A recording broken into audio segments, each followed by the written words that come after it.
Hey, good morning to those of you out there on the West Coast. Good afternoon to those of you here on the East Coast with me.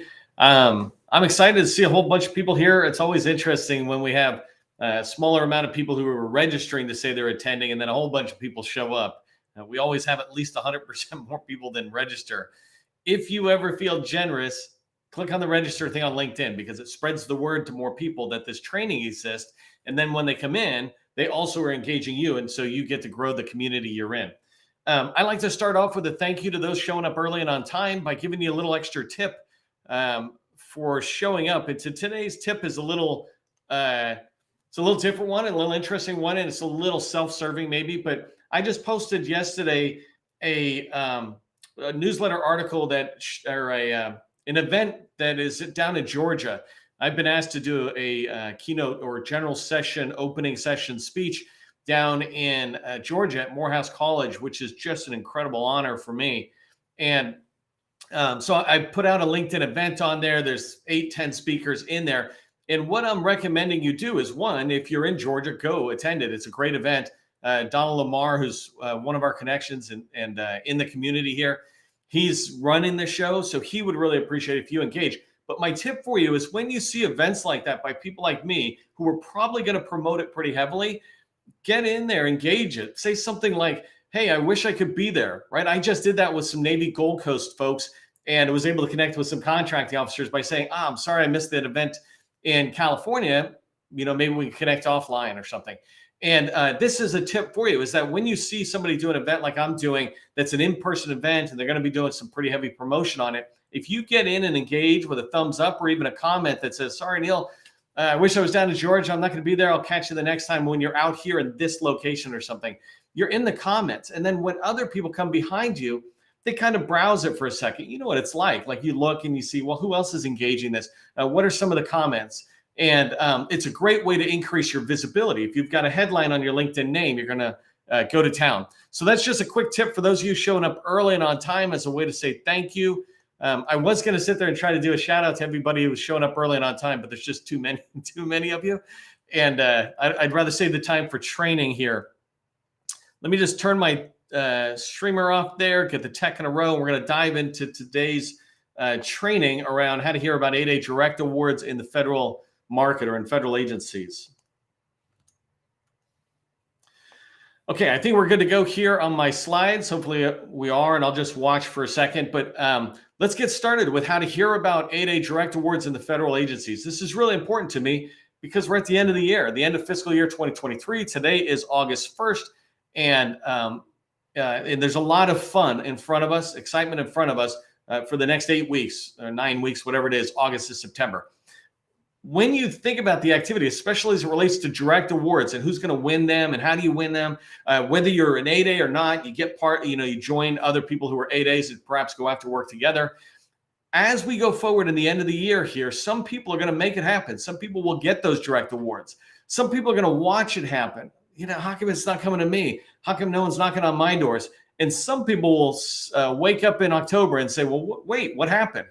What do you mean billions of dollars was just awarded through direct award? Forget about all the other competition type. Just in the end of the year, there's a lot of activity that's going to happen. And some people are going to wake up at the end of at the beginning of the next fiscal year saying, what happened? What did I miss? I don't want that to be you. I don't want you to stand by and watch it happen. My training today is designed to help you make it happen. Somehow, if you're an 8A firm or if you've got solid quals and you can team up with an 8A firm and teach them what I'm teaching you, you can go off and try to win direct awards, doing the right things. And that's what we're going to talk about in today's training. We're going to cover down on what direct awards are, and most importantly, why are they important? Why do you want to be paying attention to them? Second, I want to cover who you can talk to, right? Who's going to let you know about direct awards? There's a lot of people you can talk to out there, and I want you to stop talking to some of them for a second, because some of the people out there are more important to you as it relates to direct awards. And then the last thing we're going to end up today's training with is very tactical guidance for you about where/how you can hear about direct awards, how you can increase the likelihood that you're going to hear about direct awards. So that's what we're going to cover down today. If you don't know who I am, my name is Neil McDonnell. I want to welcome you to my federal sales training, where I provide tips for success in the federal market. I spent 20 years in the federal market as a small business owner, And since 2018, I've been teaching people like you that government contracting is not a secret. It's just a process. Back when I started this thing, I taught the process to 5,000 HUBZone firms and then watched them win $3 billion in a single year. This can happen over and over again for all of small business community if we just learn the process and follow the process. And that's what you see here. If you're looking at my screen, a 7-step process for success. There's a lot of us who teach it. I just like simplifying it right here and making it very easy for you to see, what do I need to do to win? If you haven't done this already, put your company name and your core competency into the chat. We have hundreds of people who watch the training in any given week. I want to make sure they see who you are. You can be making connections over and over again. I got multiple thank yous today from yesterday's training. People just saying, thanks a lot for doing the training. I was able to connect with Sally and Sally with Johnny or whoever, right? But they can't do that if you don't put your name and core competency into the chat and they know that you're there. It's pretty easy to watch the training without engaging at all. And I respect that. But if you want to build your community and your own network separate from me, engage with the folks out there and let them know that you're open to connecting. Okay, so why is it important to hear about direct awards? And really, what are we talking about when we say direct awards? Again, today is August 1st. So we have August and September of 2023. That's the end of fiscal year 23 for the federal government. Last year in FY 2022, 67% of all of FY 2022 direct awards happened in the last quarter. So July, August, and September, 67% of all direct awards happened in that last quarter. That's massive, right? I'm not here to say whether it's right or wrong. I'm here to say that's when it happens. That's when I'm putting my fishing pole in the water. If you look at it a different way, lots of spending, actual dollars happen through these direct awards that I just said.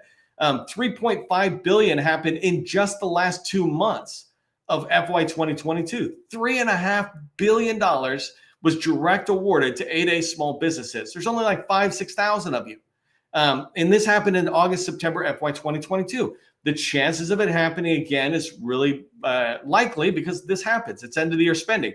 If you're not an 8A small business, then you just want to team up with one of the 8A small businesses I just mentioned, 6,000 of them. Find some that are aligned with what you sell and see if you can't work together to go after something. They get 51%, you get 49%. It's a good split. Everybody wins. Another reason you want to hear about direct awards, not find direct awards. Of course, I want you to go find them, and we'll talk about that. But the reason you want to hear about direct awards is because you just can't possibly knock on every door that's out there. There's too many federal buyers out there. I put in here that there's, in DoD alone, there's over 185,000 acquisition personnel. That's in one department within the federal government, 185,000 people in acquisition-related jobs, not to mention all the supporting things that go into an acquisition, right? And so that's a big deal. You can't knock on all these doors. And so you want to be able to hear about them. How can you hear about them? Part of it is having them find you. The fourth bullet here, direct awards. It means no competition. This is hopefully a no-brainer, but why you want to go after direct awards is because there's no competition. I always talk about, hey, shrink the competition from everybody to smalls, from smalls to like HUBZone or something, and from HUBZones down to like onto this NAICS or this vehicle or something, right? That's capture. That's just shaping it down so you eliminate your competition through the acquisition approach, et cetera. Well, you want to do that same thing. If you're an 8A firm, just narrow that thing all the way down. I just talked to a customer of mine yesterday, and I let him know about this $20 million opportunity, but it's in DoD. And I said, you should go after this thing. It's 6 months out. It's in the complete RFI, not sources sought, RFI stage. I said, if you can get in there with another partner that's aligned to what you're doing, you might be able to push that directly to a direct award, right? And that means no competition. That's what you really want. Competition is fine if we have to, but if I can sit there and win without a competition, I prefer that. And then the last two bullets, right? Another reason you want to do direct awards is because the potential for a multi-million-dollar contract is very real. I had a customer who's pushing on right now. They're closing the details with the contracting officer on a $4 million direct award. This came from them engaging and going after that kind of activity, which leads me to this last bullet. If you're an 8A small business, you only have a 9-year window. Don't get distracted by all these other things. Know what your core competency is, and then let your federal buyer who buys that know that you exist so that you have this chance to work with them. And if you're lucky, you can get a direct award with them. But you have 9-year window. And for most of us, right, that 9-year window is halfway gone. Maybe it's 7 years gone. You want to be able to push on the activity that you have access to while you have access. And direct awards is only an 8A. I mean, for the most part, only the 8A thing.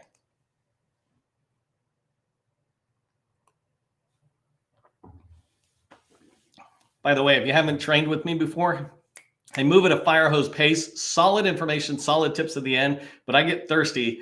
And for you, it's like a fire hose coming at you, but you can always watch the replay. You can take screenshots as you go ahead. So let's talk about, I talked about why, right? So let's talk about who can let you know about the direct awards. How do you hear about them? Because that's really what I'm trying to get you to pay attention to. There's really two main groups of people I want you to pay attention to. A lot of folks out there, but let's call them, or I will call them, secondary points of contact. But the primary points of contact are the contracting officer and the small business, the SBA's business opportunity specialist. And I'll talk about that in a minute. So the contracting officer, we call them the focus of power. They're the power as it relates to any award that you get from the government because they're the ones who sign it. They're called COs on the civilian side and KOs on the DoD side.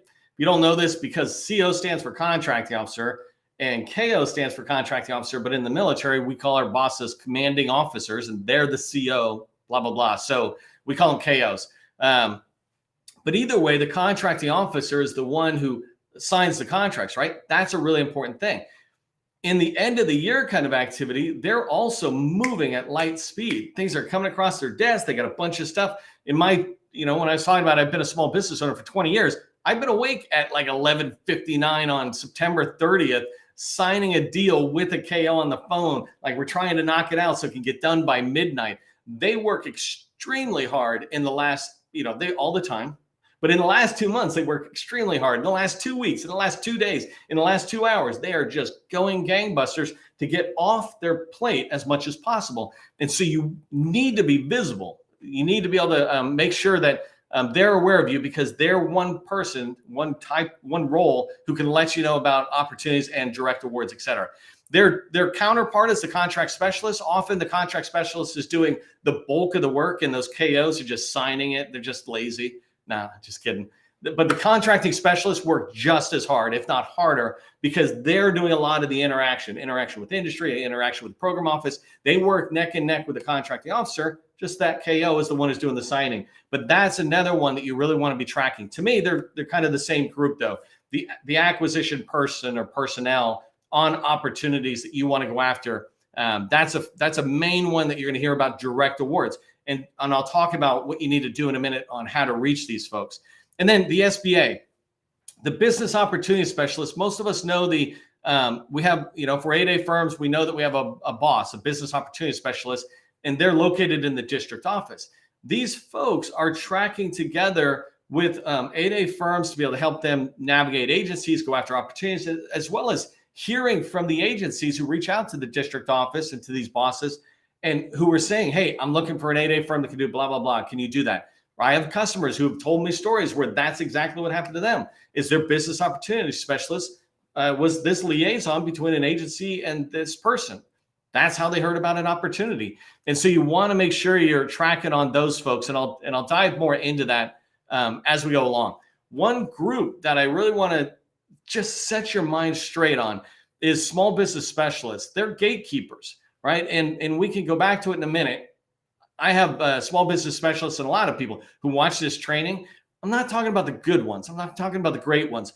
But for the most part, when you think about great, by the way, I put some examples down. The State Department, they completely integrate, it seems to me, the small business professionals and the acquisition professionals together, and they work together. If you're chasing any opportunity with them, you're constantly seeing the COs and the small business professionals all being discussed at the same time. They're at the same meetings, et cetera. They're all trying to push forward on RFIs and sources sought together. You see them working really well together. I think that's a great testament to the head of contracting activities out there and George Price, who I think is the WOSB at State Department. So that from a high level is a great one. And then you got individual type heroes like Matt Burkett and Dave Waltz, who are out in Naval Surface Warfare Centers, two different ones.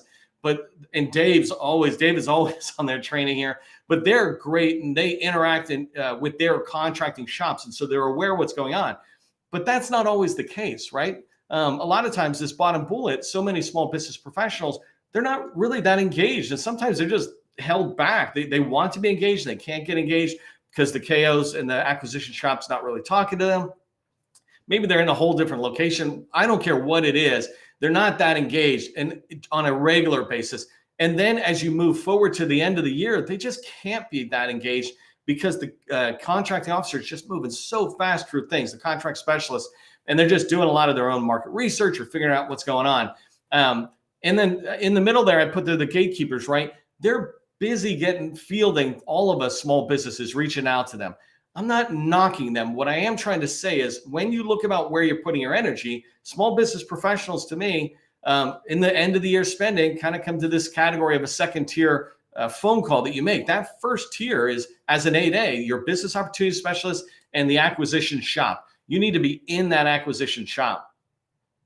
One thing, before I go into that, one thing I did want to say, just in case I don't say the where and the how, on the acquisition shop. Oh, no, I got it on my last slide. I'm sorry. So I'll tell you about that in 1 second. If you don't get onto our website, get onto our website. We've got the directories out there, several different directories. They're free. This directory, as an example, is small business professionals. 1,000+ small business professionals at federal agencies. They're great. Focus is a receptivity. They'll help you navigate an agency. So download that. And then we put in an Ask Me Anything. We've heard from too many people who say they can't get questions answered. We're like, well, you know what? I don't do questions in these live trainings. So just fill out the Ask Me Anything form and we'll get back to you as soon as we can. We've got kind of a flood that comes in and lately it seems like people are like, well, let's stump Neil. Let's see if we can give him a hard question. But if you've got an easy question, a hard question, reach out to me if you've tried Google and you haven't had any luck. Okay, so let's wrap up here as we move forward with, and I want to show you a couple of different things, but I want to show you how you can hear about more direct awards. There are specific things you can do to hear about more awards. And one of the things you have to know about me is I do not tell secrets. I don't even let people tell me secrets. I don't want to have secrets. There should be no secrets in life, in business for sure, right? The idea of what I teach, it's a process. And the reason I teach the same things kind of over and over again is because that is exactly what a process is. And the reason I'm saying that is because if you've been to one of my 350 or so trainings in the last 15 months, you know that I always begin with the small business profile or the dynamic small business search here. The dynamic small business search tool, DSBS, it's a combination of SAM and DSBS, and it makes up your small business profile. That is the #1 market research tool in the federal government. It is the supplier portal of the entire federal government. We cannot do business, basically, certainly not as an 8A, unless we're registered in SAM. I just want to go to the next slide and show you how important this is in maximizing your 8A certification, et cetera. And I don't want to spend a ton of time on here, but I do just want you to understand on the left-hand side, what happens when a market researcher is coming out? Let's say they're looking for 8A firms that they can work with, maybe even direct award to, right? The first thing they do is they come over to SAM and they look and they go, okay, we got all these businesses. Let me enter in a keyword. I say they don't enter in NAICS codes because if you enter in a NAICS code, you're going to get 1,000+ businesses. But if you enter in a couple of NAICS codes like zero trust architecture or elevator maintenance, that list goes way down. You're getting really much more specific. And so they do a keyword search just like they would do on Google, and they get a set of results, this table that shows them a whole bunch of companies. And from there, they begin to do this qualification. Think about it just like you would do with resumes or people did with social media apps, right? You swipe left and right. If I got a pile of resumes and I'm saying I want them to have a degree as an example, no degree, yes, yes, no, no, no, no, no, no, no, yes degree, no degree, no degree, yes degree, right? That's the process for qualifying. Excuse me. And so what they do that on are these fields like capability narrative, and I'm going to come back to the right-hand side in a second. Your capability narrative, this is a short answer inside of DSBS that answers what do we do, because they want to see a match. They're looking for some similarity to the keywords that they search.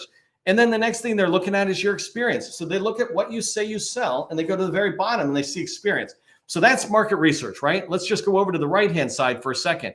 This is why it is so important that I teach DSBS almost every time I teach any training, but certainly anything about getting found by federal buyers. Here's the problem over here. There's, when I did this slide, and it's a little bit old, like months, I think, but there's 6,300 8A firms.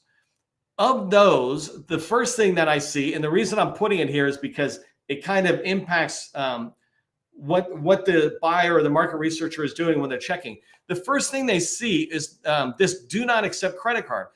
So one of the first things at the top, and if it says don't accept credit card, subliminally it tells them that you're not mature enough organization to take a credit card. How can you take $4 million? How can you take $1 million?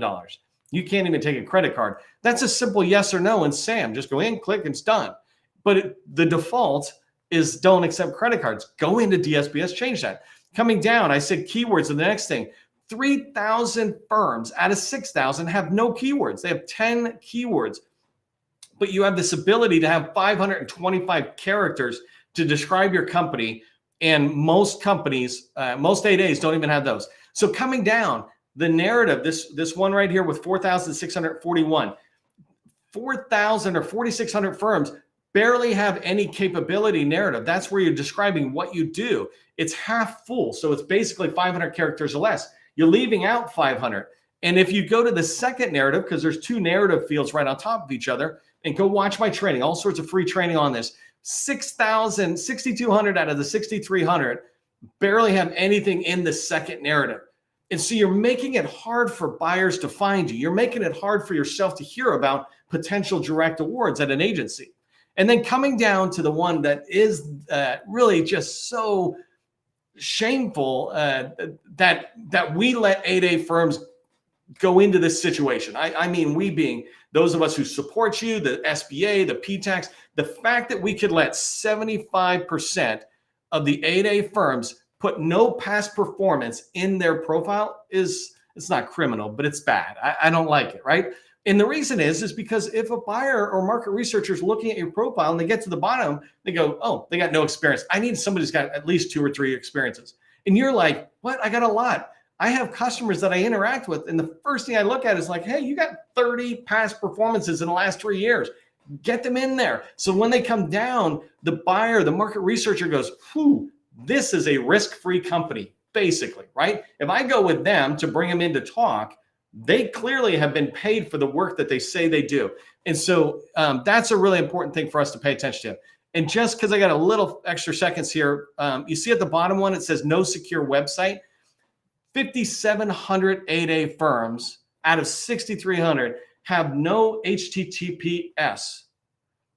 We in the government are hyper sensitive to cybersecurity risk, right? And so when your website on DSBS does not say HTTPS, then it means that it's unsecure. Or, for a lot of you, I sometimes go to it and it is secure. You're just not telling them.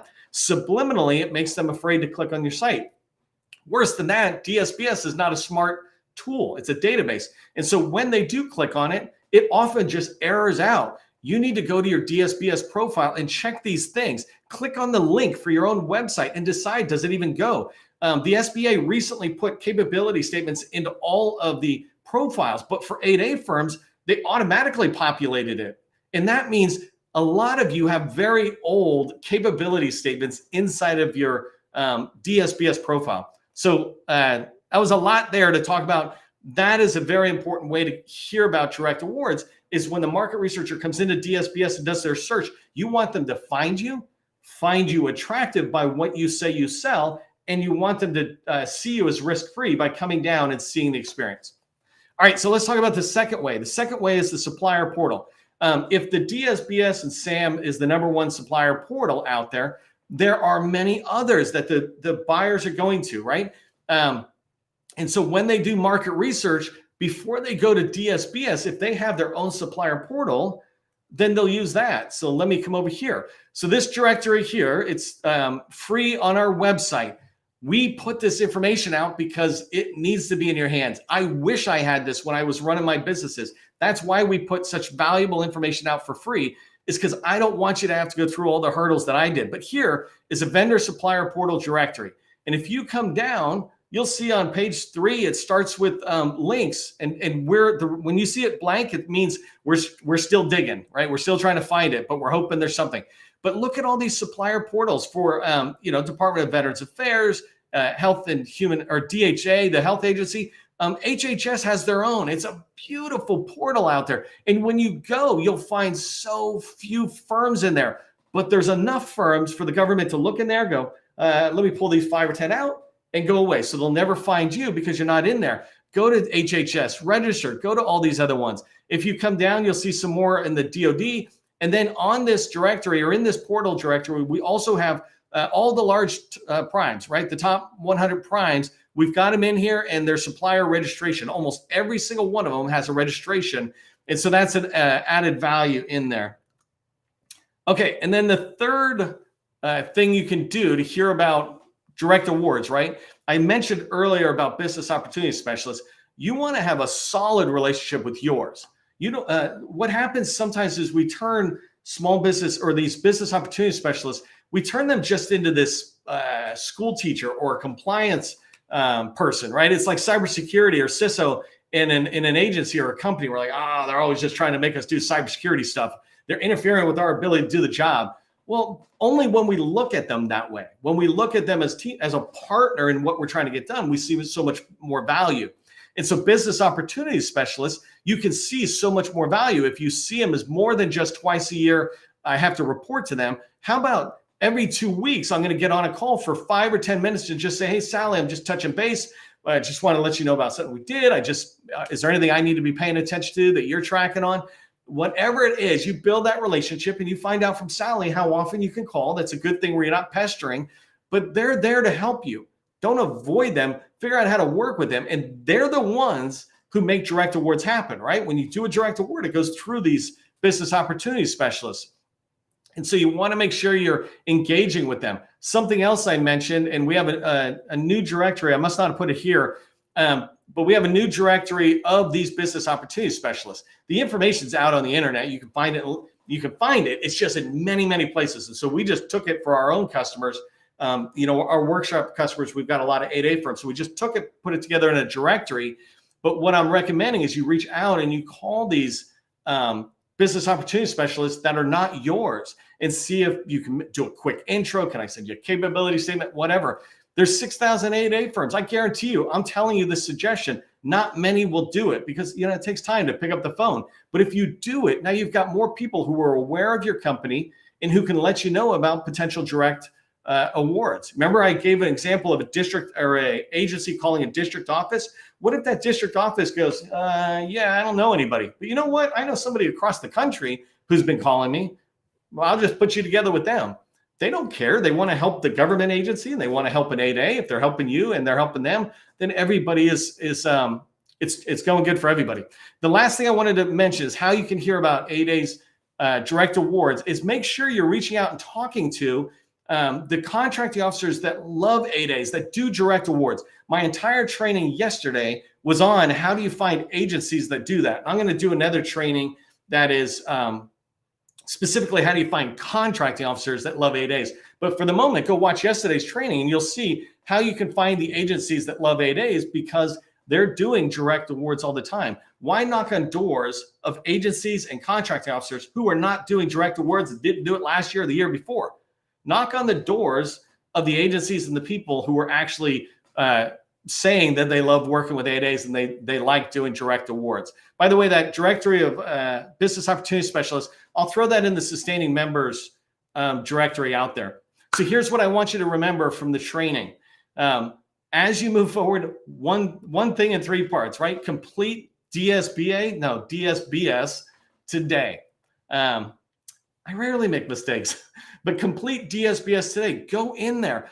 That's how buyers are going to be trying to find companies like yours if they don't know you. They're not going to go to your website. How can they find that? But in here, you're able to say, I'm an 8A firm. I do this, and this is who's paid me. So get in there and make sure you're registering. If you're not familiar, we do these trainings every single day. So make sure you go to my LinkedIn profile, check out the featured article that has the 2023 trainings, and you'll see the upcoming training as well as all the replays. For everybody, just remember as you head out into the day that government contracting, it's not a secret. It's just a process. I'll see you in the next training.